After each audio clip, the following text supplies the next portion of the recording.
하나님 말씀은 누가복음 22장 1절부터 6절 말씀입니다.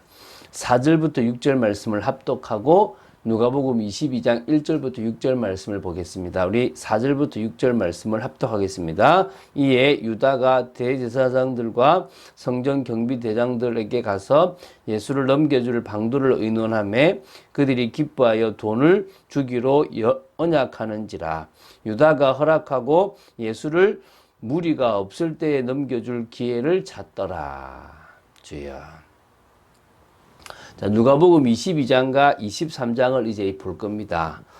누가복음 19장 28절부터 시작된 예수님의 공생의 가운데 마지막 한 주간, 이 고난 주간에 대한 내용 중에서 이제 22장과 23장을 볼 것입니다. 그러니까 예수님께서 십자가 고난을 당하고 죽으시는 사건을 중심으로 모든 게 기록되어 있는데요.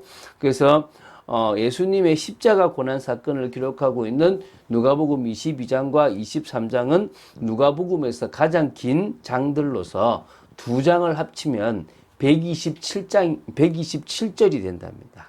꽤 길죠. 십자가 사건이 중요하기 때문에 이 사건을 아주 길고 자세하게 묘사하고 있다고 보시면 됩니다. 자, 그 중에서 이제 4주에 그러니까 4일에 걸쳐서 4번에 걸쳐서 누가복음 22장 1절부터 38절을 볼 겁니다. 총 4문장이거든요. 십자가 죽음을 대비하여 예수님께서 제자들과 더불어 마지막 시간을 보내는 내용이 중심입니다. 그 중에서 이제 오늘 보게 될 것은 예수님께서 고난주간 넷째 날이면 수요일쯤으로 보시면 될 것 같은데요. 이때 이 산헤드린 공회에 있었던 사람들은 화요일 하루 동안에 있었던 여러 일들 때문에 예수님을 살해하고자 혈안이 되어 있는 상황입니다.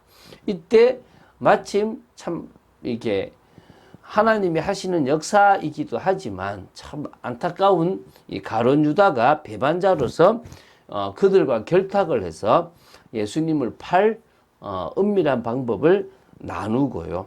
그래서 그것을 의논하고 돈을 받고 언약을 체결하는 부분들이 나오는 겁니다. 참 안타깝죠, 그죠? 자, 한번 보면서 우리 나눠보도록 하겠습니다. 자, 우리 22장 1절, 2절을 두 절을 먼저 보겠습니다. 이제 6월절이라 하는 무교절이 다가온다, 이렇게 나오죠. 이걸 직역하면 6월절이라 불리는 무교절, 이렇게 나와요. 그러니까 6월절과 무교절은 뗄 수가 없습니다. 유대력으로 니산월, 이제 그 14일이 바로 뭐가 되냐 그러면은 이렇게 6월절이고요. 15일부터 한 주간 동안 진행되는 게 무교절입니다. 이게 같이 이어지기 때문에 그래서 6월절과 무교절은 그냥 같이 하나로 쓸 때가 많습니다. 여러분 잘 아시다시피 출애굽 사건을 기념하는 유대인들의 중요한 절기 중 하나입니다. 아까 말씀드렸지만은 니산월 14일 저녁에서 이렇게 저녁에 시작되는데 6월절은요. 그로부터 4일 전에 1년 된 흠없는 양을 잡아서 그 고기를 구워서 먹고요. 무교병과 같이 먹는다고 해서 무교절이라 그러고 쓴나물과 함께 먹었다고 합니다. BC 1446년에 있었던 출애굽의 그 상황을 그대로 재현한다고 보시면 됩니다. 그래서 하나님의 구원을 늘 기억하며 감사를 드렸던 시간이 바로 6월절 의식이라고 보시면 됩니다. 그리고 무교절은 그 다음날 아침부터 일주일간 무교병을 먹으면서 출애굽 당시 발효하지 않는 빵, 무교병이죠, 그죠? 그것을 먹은 사건을 이제 21일까지 기념하는 게 바로 이제 이 무교절입니다. 또 무교절 두 번째 날이 초실절도 있는데요. 그건 그냥 오순절을 위해서 필요한 거지. 그냥 대부분은 6월절 무교절을 많이 합니다. 이 6월절이 다가오는 시점에 산헤드린 공회원들, 즉 대제사장들과 서기관들이 예수님을 죽일 방도를 궁리했던 것입니다. 너무 사람들이 많이 모이고 있는 때니까 빨리 죽여야 된다는 생각이 들었겠죠. 그래서 백성들이 두려워서 쉽게 행동으로 옮길 수가 없었습니다. 근데 언약은 반드시 성취되지 않습니까? 이 상태로 언제 죽을지도 모르는 그런 상황이 아니라 안타깝게도 예수님의 십자가 죽음에 사단에게 속아서 나쁘게 쓰임받은 사람이 한 명 있는데 그게 가룟 유다입니다. 예수님은 네가 차라리 태어나지 않았으면 좋았을 뻔했다라고 할 정도로 안타까워하셨는데요. 이제 그 내용을 이제 보도록 하겠습니다. 자, 3절부터 6절 말씀입니다. 3절부터 6절 말씀은요, 가룟 유다가 산에 들인 그 공회를 찾아가서 돈을 받고 예수님을 배반하는 것을 기록하고 있습니다. 자, 이게 마태복음과 마가복음에도 기록되어 있습니다만 좀 구성이 조금 달라요. 마태복음과 마가복음에는 산헤드린의 그 고민과 가룟 유다의 배반 사이에 베다니 시몬의 집에서 향유를 부은 사건이 나옵니다. 물론 이게 정확하게는 예수님이 예루살렘으로 입성하기 전 토요일에 있었던 사건인데 이것을 마태복음과 마가복음은 시간 순서를 무시하고 기록했습니다. 그때 어찌 보면 배반할 마음이 들었다 이 말이겠죠. 그래서 그때 그 향유를 부은 사건을 책망한 사람이 가룟 유다라고 요한복음에 기록되어 있습니다. 그러니까 마태와 마가와 이게 요한 그리고 그러니까 누가복음을 다 보면 입체적으로 예수님 그 당시 십자가를 지실 때 모습을 연상할 수 있습니다. 자, 이렇게 종합할 수 있습니다. 마태복음과 마가복음과 요한복음을 보면 종합해 보면 가룟 유다의 심경적인 변화를 볼 수 있습니다. 가룟 유다가 배신을 하게 된 심경적 변화의 단계를 이제 정치적 메시아로 봤는데 그 일을 할 수 없고 그러니까 지금 그래 팔자라고 생각이 들게 된 거죠. 근데 누가복음에는 그런 걸 다 빼버리고 사단이 들어가니라는 독특한 표현으로 그냥 가룟 유다의 배신의 그 근본 원인을 딱 규정해 버리는 겁니다. 물론 가룟 유다가 사단에게 속았다는 것도 요한복음은 좀 구체적으로 나옵니다. 요한복음에는요, 사단이 마음속에 들어가는 과정을 2단계로 나누어요. 어떻게 나누냐면 마음에 예수를 팔려는 생각을 사단이 넣었다라고 요한복음 13장 2절에 나오고요. 사단이 그 속으로 들어갔다라고 하는 이제 그런 요한복음 13장 27절이 나와요. 그러니까 생각을 먼저 넣고 아예 장악해 버렸다 이 말이겠죠. 어쨌든 배후에 사단이 있었다는 것은 분명하고요. 사단에 의해서 시작된 것인 사건도 분명하다는 것입니다. 자, 4절에요. 유다가 대제사장들과 성정 그 경비대장들에게 가서 예수님을 넘겨줄 방도를 의논했다 그럽니다. 어떻게 하면 좋겠느냐 여러 의논을 했겠죠. 자, 마태복음 기록처럼요 이렇게 나옵니다. 어떻게 나오면 아마 이렇게 나오습니다. 내가 예수를 너에게 넘겨주리니 얼마를 주려느냐라고 마태복음 26장 15절에 흥정을 시작합니다.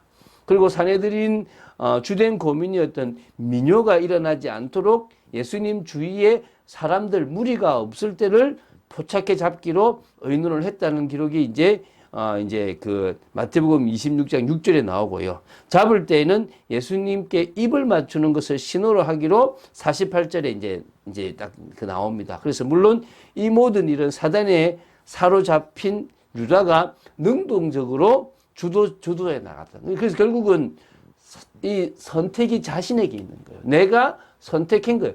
속기는 사단에게 속았지만 내가 그 일을 주도적으로 해 나간다는 것입니다. 이제 5절에 돈을 주기로 언약을 했다고 나오잖아요. 마태복음에는 은 30이라는 구체적인 액수를 요구했습니다. 30 내놔라. 마태복음 26장 15절에 나오거든요. 당시 은 30은 노예 한 사람의 몸값이었다고 합니다. 예수님께서 노예 한 사람의 몸값으로 팔릴 것을 스가랴 11장 12절에 구체적으로 예언해 놨습니다. 그래서 예수님의 십자가 처형은 처음부터 끝까지 모든 것이 이미 하나님의 구속 계획 아래에 정해져 있었다는 것입니다. 그에 따라서 딱 하나하나 진행되어 가고 있다는 것입니다. 근데 거기에 사단에게 속은 가룟 유다가 능동적으로 선택을 하고 쓰임 받았다는 안타까움도 있는 겁니다. 예수님의 죽음은 우연히 이루어진 일이나 예수님 자신의 인간적 동기에 의해서 되어진 것이 결코 아닙니다.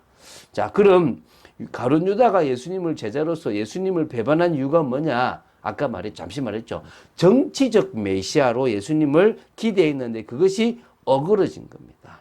그래서 여러 가지 인간적 동기들도 있었을 것이고요. 결국은 이 모든 것들에게 사단에게 접근하는 중에 탐욕을 이용해 가지고 결국은 그 정치적 메시아도 자신의 탐욕을 채우려고 했던 부분들이 있으니까 그것을 채우려고 지금 파고 들어간 겁니다. 6절에 이렇게 마무리합니다. 결국 사내들인 공회가 원하는 방식인 무리가 없을 때 잡으려는 방법을 가룟 유다가 알려주기로 한 겁니다. 그것이 바로 겟세마네 동산에서 잡는 것이었습니다. 자, 결론을 맺겠습니다. 고린도전서 15장 3절 4절에 분명히 나옵니다. 예수 그리스도는 성경대로 우리 죄를 위하여 죽으시고 장사 지낸 바 되셨다가 성경대로 사흘 만에 다시 살아나시는 그런 축복을 바로 그런 일을 하시는 겁니다. 그래서요, 우리는 성경에 있는 내용 그대로 믿으면 되는 것입니다. 성경에 있는 내용을 그대로 믿고 따라가면 되는 것입니다. 자, 그래서요, 결국은 왕으로 택함을 받은 다윗이 하나님 앞에서 다윗의 일을 하고 인도받았던 그런 복된 것처럼 가룟 유다는 사단에게 속아서 결국은 예수님의 제자 속에 있었지만 그래서 요한은 처음부터 마귀다. 마귀가 그 속에서 역사한다고 할 만큼 잘못된 동기로 신앙생활을 하고 잘못된 동기로 예수님을 따르고 잘못된 동기로 삶을 살았습니다. 그 선택은 결국 개인에게 있습니다. 여러분에게 주신 자유의지를 가지고 가장 인간다움, 가장 신앙생활다움을 선택하시기 바랍니다. 그러기 위해서 여러분 속에 있는 동기, 욕심 이런 것에 미혹되지 말게 되길 바랍니다. 다윗은요, 일평생 은혜를 받았고 그래서 그 중심을 보시는 하나님 앞에 올바른 중심으로 나아가서 믿음과 실력을 인정받았습니다. 우리 역시 복음 안에서 온전한 믿음과 온전한 실력을 준비해야 될 줄로 믿습니다. 하나님께 인정받는 믿음, 올바른 고백, 올바른 믿음, 올바른 확신, 올바른 배경, 올바른 비전들을 가져야 될 줄 믿고요. 현장을 변화시키는 그런 올바른 전문 실력도 갖춰야 될 줄로 믿습니다. 자, 이 시대에, 이 악한 시대에 정말 교인들이 또 목회자들이 이게 맞다라고 하면서 각자의 소리를 내고 있는 이때에 우리는 정말 성령의 역사 속으로 들어가고 하나님이 원하시는 전도자의 축복을 누려야 될 줄로 믿습니다. 그런 비밀을 누리는 여러분 되시기를 주 예수 그리스도 이름으로 축원드립니다. 주는 그리스도시요 살아계신 하나님의 아들이심을 고백합니다. 정말 중요한 시간표에 저희들에게 은혜 주심을 감사합니다. 말씀 따라 갈 수 있도록 지켜주심을 감사합니다. 그 시대에 있었던 일이지만 이 시대에 저희들이 성경대로 모든 것들을 진행해 나가시는 그 말씀을 붙잡고 말세에 일어날 일들을 다시 한번 생각하고 저희들이 깨어 근신하는 정말 주님 정말 기도하며 하나님의 뜻을 이루는 사람으로 서기를 간절히 소원합니다. 지켜주시옵소서. 주 예수 그리스도 이름으로 기도드립니다. 아멘.